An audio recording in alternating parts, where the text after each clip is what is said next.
Je vais vous présenter aujourd'hui le modèle Wraparound qui est utilisé dans le cadre d'un projet de prévention de la délinquance pour des 12 à 24 ans. Donc, je sais que la majorité d'entre vous travaillez avec des un peu plus jeunes. Le modèle Wraparound, dans ce cas-ci, est implanté à La Salle. Donc, c'est ça. Wraparound, c'est un processus et une approche. C'est un processus parce qu'il y a vraiment un processus défini pour faire du wraparound à haute conformité qui est composé de 4 phases, 33 activités puis 95 compétences si on veut être très, très spécifique. Le modèle est sorti des États-Unis, puis les 4 phases, juste pour être vraiment simple, c'est on apprend à connaître le jeune, ses forces, sa culture, ses préférences, sa vision de vie, ses objectifs et les gens autour de lui. On amène ces gens-là ensemble, que ce soit des soutiens professionnels ou issus de leur réseau personnel, que nous, on appelle des soutiens naturels. On planifie avec eux, on modifie le plan, on révise l'équipe, etc., jusqu'à temps qu'ils sortent. Donc, pas très complexe comme processus.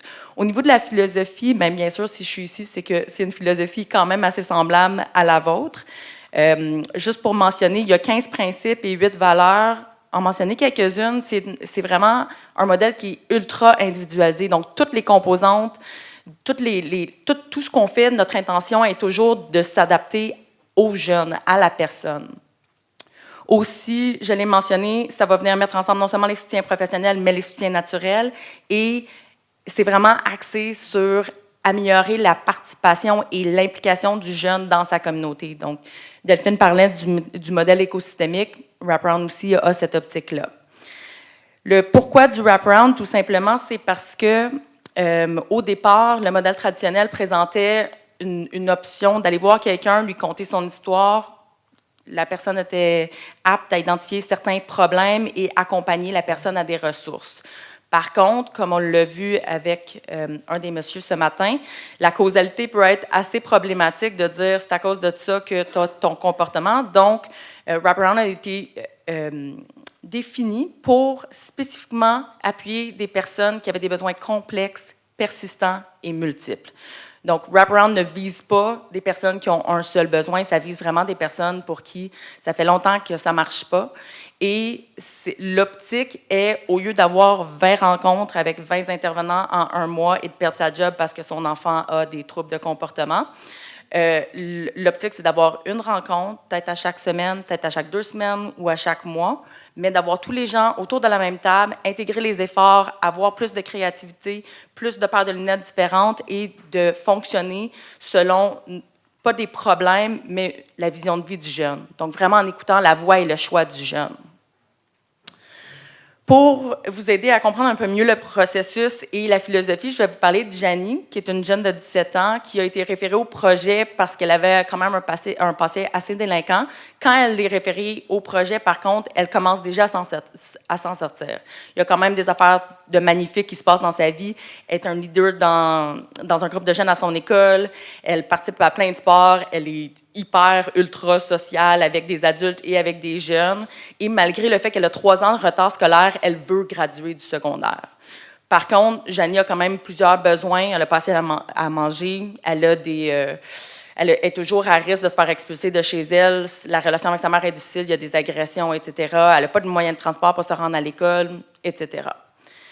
Donc, clairement, il y a des gros enjeux de sécurité. Donc, dès le départ, une fois qu'elle est pairée avec une facilitatrice, la facilitatrice va s'asseoir avec elle et développer des plans pour adresser le besoin d'hébergement d'urgence au cas où qu'elle se fasse expulser de chez elle.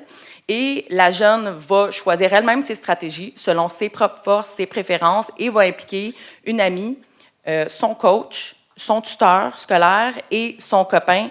Donc, la facilitatrice va l'appuyer à faire les appels pour s'assurer que ces gens-là savent qu'ils sont dans le plan. Même chose pour des pensées suicidaires qu'elle avait. Elle avait plusieurs enjeux de santé mentale. Donc, encore une fois, étant donné que c'est urgent, on fait ça 1 à 1 et on continue. On la connecte aussi à plusieurs banques alimentaires. Par contre, c'est à une banque spécifique où est-ce qu'elle va créer une connexion avec la personne qui est là-bas, qui est sur place. Donc, c'est à cette banque-là qu'elle va retourner par la suite pour avoir de l'aide. Et la personne va même enlever le frais d'$1 habituellement qui est chargé pour un panier alimentaire. Donc, urgence, santé en priorité. Après ça, par contre, on a un peu plus de temps pour justement aller voir c'est quoi sa vision de vie, c'est quoi ses objectifs, c'est quoi ses valeurs, ses préférences, etc. Donc, on est capable de former autour d'elle Je gesticule un peu. On est capable d'aller former autour d'elle une équipe composée, dans ce cas-ci, elle préféré impliquer majoritairement des soutiens naturels, donc ça va être beau-père, ami, mère de son copain, tuteur. On s'entend qu'avec le profil que je vous ai présenté, la priorité que vous autres, vous auriez choisie, ça n'aurait probablement pas été améliorer sa relation avec son père qui ne vit pas dans la même ville. Par contre, elle, c'est ça qu'elle a choisi, donc c'est sur ça qu'on a travaillé. Cependant, on a quand même révisé les plans qu'elle avait faits pour l'hébergement, les pensées suicidaires avec son équipe et on a même, après ça, rencontré des intervenants scolaires qui l'appuyaient beaucoup puis à qui elle faisait vraiment confiance pour partager avec eux tous ces plans-là. Donc ça, c'est le côté vraiment plus identification des forces et planification. Donc, par la suite, c'est sûr qu'il va y avoir plusieurs modifications de ces plans-là. Les gens dans son équipe vont changer. Elle va casser avec son copain, elle va avoir un nouveau copain, etc.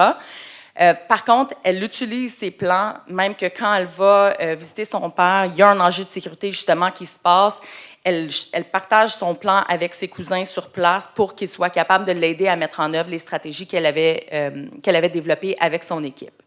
Elle est aussi, durant le suivi, connectée à des nouvelles ressources et, super important dans le wraparound, chaque petit pas est célébré. Dans ce cas-ci, le projet a payé pour qu'elle puisse aller manger au restaurant puis aller voir un film avec des amis. Puis on a vraiment mentionné que sa capacité à mettre en œuvre des stratégies qui ont fonctionné pour elle, sa capacité à mobiliser ses soutiens, à communiquer ses besoins à son équipe, c'était ça qu'on valorisait avec ça. Donc, présentement, cette jeune-là, elle s'en va vers la transition. Et elle s'en va vers la transition parce qu'elle sait comment communiquer ses besoins et demander du soutien, parce qu'elle a un sentiment de contrôle sur sa vie, parce qu'elle reconnaît qu'elle peut aller vers les gens pour obtenir du soutien et parler de ses besoins.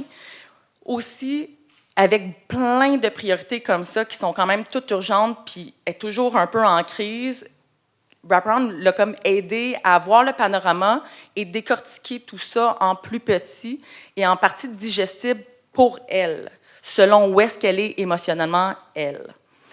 Et finalement, elle est rendue à un point où elle est capable d'identifier ses succès et les célébrer. Donc, elle vient vers nous, juste pour nous parler d'un succès qu'elle a géré par elle-même, avec ses soutiens, selon ses stratégies, en utilisant ses forces. Je voulais vous parler de certains outils qu'on utilise. Au niveau de l'aspect intégratif, on utilise beaucoup le cercle de soutien. Donc, il y avait l'outil un peu plus complexe pour les médecins. Nous autres, c'est 4 cercles. Qui t'as dans ta famille qui t'appuie, dans tes amis, tes connaissances, tes professionnels. Puis à chaque fois que la personne identifie quelqu'un, on va aller voir c'est quoi le lien de confiance, quelle place cette personne-là a dans ta vie, etc. Au niveau de l'aspect positif, je ne savais pas que ça arrive en bout. On va aller identifier les forces, les valeurs, les préférences avec certains outils, puis toujours en suivant l'intérêt du jeune. Donc, un jeune qui adore le basket, c'est qui ton joueur préféré? Parle-moi de qu'est-ce que tu aimes, c'est quoi que tu respectes dans ce joueur-là pour apprendre à le connaître.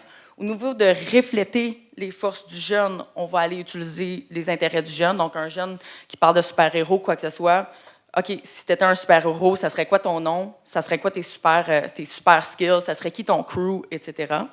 Merci. Au niveau de la planification, chaque stratégie est attachée à une force. Et même au niveau de la planification, ça, c'est un jeune de 23 ans avec un handicap intellectuel qui faisait du trafic de drogue dans un gang, d'aller complètement décortiquer le plan pour que ce soit le plus facile pour la personne à comprendre puis pour que lui, il s'y associe. Au niveau de l'aspect holistique, on va aller voir dans toutes les sphères de la vie quels sont tes objectifs dans chacune des sphères, quelles sont tes forces dans chacune des sphères et qui t'aide dans chacune des sphères. Au niveau systémique, j'ai parlé de la jeune qui avait été pairée avec une facilitatrice. Ça s'appelle des facilitateurs dans Wraparound parce que le focus, c'est l'amélioration des relations à travers l'information, la communication, le partage, la confiance, le respect, etc. Le facilitateur va aussi être une personne clé pour défendre le jeune. Donc, dans un contexte montréalais où est-ce qu'il n'y a pas de tant d'advocates que ça, ici, le facilitateur va prendre beaucoup de ce rôle-là. Et enfin, au niveau de l'individualisation et la personnalisation, comme je l'ai dit, tout est vraiment adapté. Au niveau de qui sont les soutiens qui sont intégrés, au niveau de quelles ressources du participant sont mobilisées, donc quelles forces, quelles valeurs, etc. Puis ça va dépendre de l'histoire de vie du jeune. quels objectifs sont priorisés, quelles stratégies sont sélectionnées et le processus. Donc, il y a des jeunes qu'on va voir une fois par semaine, il y en a d'autres qu'on va voir une fois par mois, il y en a qu'on rencontre chez eux, d'autres au Tim Hortons, il y en a qu'on voit à l'école, d'autres qu'on voit à la fin de semaine. Merci beaucoup.